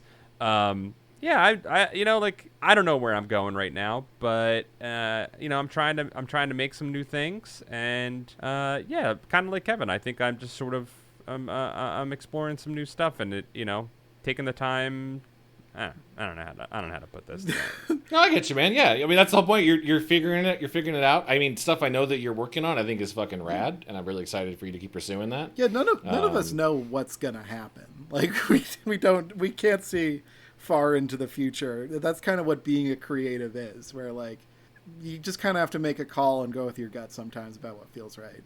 And if I could do all the things I want to do and still do Goosebuds, I'd do that. But I think Goosebuds is in good hands with Chad. And Chad, it's really about you at this point. God. Yeah, oh, I know. God. I'm sorry for putting that on you, but it is. This I believe started as a mutual-ish idea, but like this is, you are the keeper now, and that should be exciting for you. Oh God. Yeah, I could probably adopt a crypt keeper. Yeah, we're gonna keep it going. We got some guests lined up. We're all gonna come on and talk about stuff that gave them goosebumps, and some of it's gonna be YA novels, some of it's gonna be goosebumps, some of it's gonna be stuff like that. Some of it's gonna be a little crazy. I'll tease one. Good friend Peyton Whaley's coming back on, and we're just going to talk about Bionicle lore. Oh, nice. That's just going to be a thing. Hell yeah. Because it gave him goosebumps. And I don't know if Bionicle's scary in any way, but we're going to find out. On the Isle of Matanui. Yeah, that voice is pretty scary. Chad, I think you're going to learn. I think you're going to learn yourself a lot of new fears over the next couple episodes. I already have so many, but I can add a few more to it. You're right. The show is evolving. I'm dubbing this the third wave. Not saying it's better or worse than any other waves, just to distinguish for all the Goosebudophiles to help distinguish the eras. And I think that as it's going to evolve, the best way to do so is to be part of our Patreon, and you guys get to vote on what we're covering. Like stuff we're talking about doing for bonus episodes of Camp Goosebuds and bonus content. That's been weighed in on by the Discord and the Patreon, by our loyal supporters. It's why the show is able to have been going on for so long and cover our expenses and pay for editors and things like that. So I'm very, very excited. Go to patreon.com/goosebuds and see what happens next. And I am not only hoping you guys come back for guest episodes, I'm hoping at some point we can just track down Dami in the wild and capture him with a net and drag him back for Goosebuds RPG. Agreed. Oh, yeah. We'll figure it out. I think, I think I've been, I thank like all the pretend friends and like Goosebuds RPG fans for keeping the enthusiasm alive, because it's been hard to like find the energy to do that kind of stuff lately, and I think I think I'm gonna start winning that stuff back, and we'll see we'll see how that manifests itself. Hopefully more, pretend friends. Hopefully more Goosebuds RPG, and hopefully more of a secret, sexy third thing. Ooh. Yeah, I'm thinking the extra space for me, I don't know, personally, is giving me room to do a little bit more smaller and quicker things instead of having to, commit to a long-term project, which is something that I've been doing for the past 10, 15 years. I've got quite a number that I've carried along for a while. Paul, my experience is so different because I'm planning out a multi-month video game project, so I'm throwing myself in jail for several months. And then I think you're gonna come out of the other side of it with a really great video game because it already looks really good. Oh, thanks, buddy. Hey, let's all meet up in 10 years and see what we've done. In 2035? Yep, 2035. Yeah. Let's all meet up, do an episode. We'll cover the next Goosebumps book and see how we've changed as people. I'm down. 100% down. I love you guys both. I really appreciate getting to share you guys these stories with you, as many bad ones there are and the few good ones that there were as well, and talk about them. It's been really special, and they're forever immortalized on the internet, which is pretty cool. I love that, not just that we got to review these books, but also the many crazy little jokes that we developed amongst ourselves. Ice Church, the Garum, all kinds of wild Slink, all kinds of weird and wild creatures and jokes and goofs. And that has truly been my favorite part of all of this. I'm thankful to all of the very, very nice listeners who told them how we made their day better and shared stories and goofed with us. And yeah, I mean, I love you guys, but that's it. I love you guys. I love. I love you guys, but yeah, gotta go. I just love you guys. Like, everything's been good. Thank you for listening to me, and I think. I think there's going to be more good Goosebuds ahead. Agreed. Oh, thanks, man. Thanks, guys. I'm going to miss you and hope to see you again soon. Otherwise, I do want to address the audience real quick and just say thank you again for listening, for joking, and for just spending time with me over these past 10 years. I'm glad that I could be there for people, but it's been nice to have an audience that has made it worthwhile to spend this time with my friends for so long. Yeah. Thanks, dorks. Thanks, you freaks. Thanks, campers. I will see you on the next episode. The ghosts of Paul and Kevin will linger, but we'll be here next time, later this month. Thank you all again, and I love you guys both, and I love you all. Have a good one. Love y'all. See ya. GiveKevinMoney.com. Bye. Sorry, Kevin, I forgot to set that one up.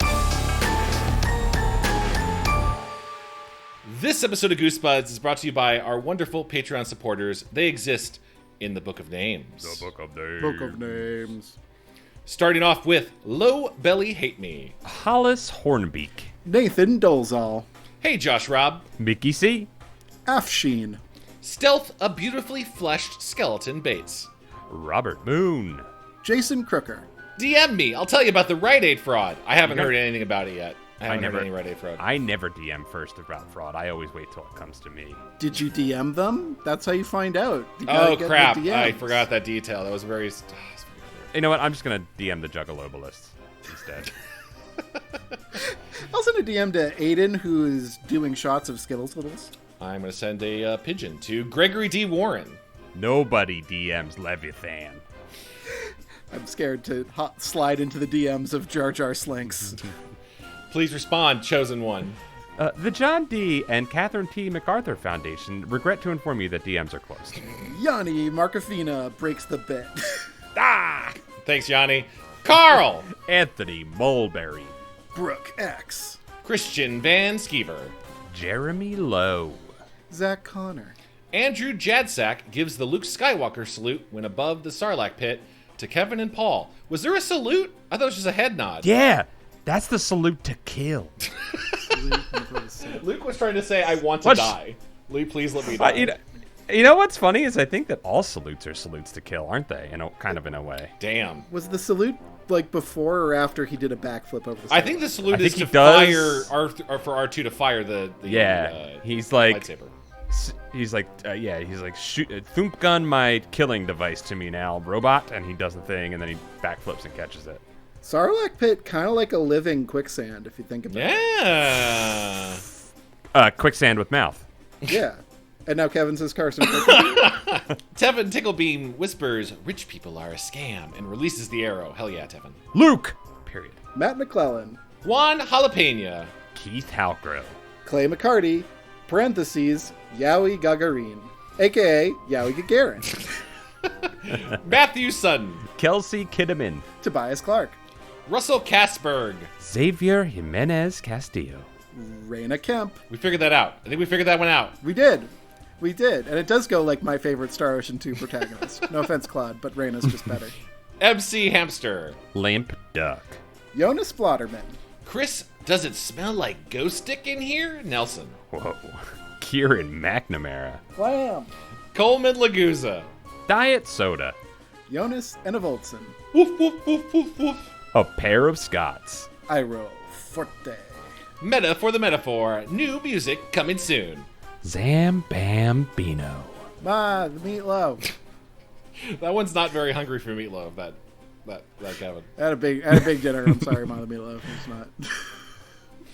Burger's functioning replacement for Kevin's heart. Some of Chad's bird friends just bought a copy of Space Kinks. Thank you. Individual copies. Nicholas Maloney. Lucretia McEvil. Mutant Astronaut. Need more kimchi. Logan Derby. Cameron Hansen. Callum Monster Misfire West. Generally depressing. Philip Reynolds. Nate Bit G. Ryan R. Davis. Scott Wable. Resident Lorcana guy pledges their half Hexwell crown to Kevin and their lucky dime to Paul. Goodbye, boys. Love y'all. Love you too. Oh, lucky dime for the road. That's how Scrooge McDuck made his monies. Yeah, it's actually a drug lingo too. You look at that Lorcana Lucky Dime. Yeah, we got one of those. Come around the corner. F-Dog. Gluten-free Rocky Mountain Oysters. Stinklinch. Megan McCormick Mason. Ninja Breadmen. Sprinkle Buns. Aaron Lord. Dr. Chocula. My Cart. SSJ Trogdor. Cassandra Harris. Max Boltzmann. Farah. Mike Spaghetti Jones. Quest Goblin Grader. Kyle O'Neill. Tan Your Hide is fighting off the aliens, waiting for more pretend friends. And Goosebuds RPG. It can still happen. It can still happen. Keep fighting. Keep the fight. It's gonna. Keep the it'll fight happen. alive. John W. Kiwi O'Flurv. Hey, it's me, Chevy LaGrange. The Chevy's aligned. Max is a box that shoots death. Damn, just the concept of death. Or maybe it shoots Grim Reapers. Either way, pretty cool. Both dope. Mr. Bumpy versus the Closet Monster versus Destructo versus the Grim Reaper that flies out of the box that shoots it. Whoa, Blarbin. Logan Kilgus. We're editorializing a lot of names. I hope everyone's okay with that. Odin's underscore eye hole underscore box that shoots underscore death underscore representative. It shoots death into your eye. That's why you have an eye hole. Hey, Criterion Collection's edition of Problem Child 2 on DVD. Taraku, the thing that goes doink in the anime. Doink. That one's already editorialized. No, that's you can't, like, from the can't beginning. Build the lily Yeah, on from the the beginning, doink. it has been. Yeah. That's a dope name. Jafar is hunting monsters and slaying spires. Wade Norcross. Dacious. The Strays. Hell yeah. Bob Cabbage. Ben Flulius Sayer. Jolly Old Jules. Geege.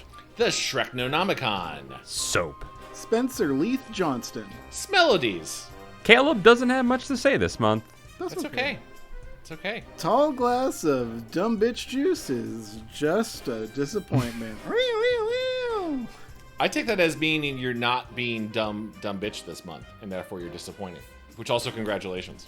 Carly Beth's parents, 808. Carly Beth found a stone Aztec mask. This one doesn't seem haunted, though. Treehouse of Jorge 6, The Curse of Treehouse Myers. Better a Yeti with a flaw than a Bigfoot without.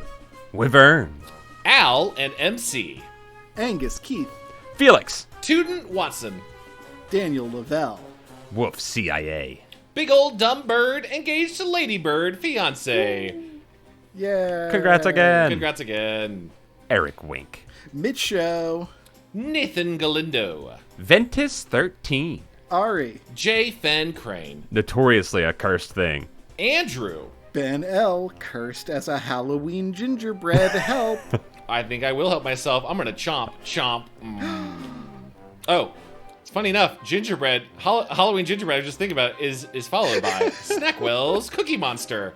Never mind. Cookie Monster did all the chomping. Whoa. Perfect crime. Haptic. Kevin Sorbo's Gourmet Tomatoes. I thought it had to rhyme. It feels like it should be a tomato Sorbo. It did feel like it should. It does have rhyme, like a limerick vibe to it or something. Yeah. Smithios. Avery. Snack Reiner. Cold_mayhem. Zack Snyder. Funny how close Snack Reiner is to Zack Snyder, you know? It makes you think. Yeah. Snack Reiner is definitely a character that would be in a Zack Snyder short. And welcome, Nick. Hi, Nick. Just Hi, Nick. Hi, Nick. Nick. Thank you for all your love and support. Thank you all for supporting the show. And we love you all. Thank Thank you. you. Love you guys. Bye.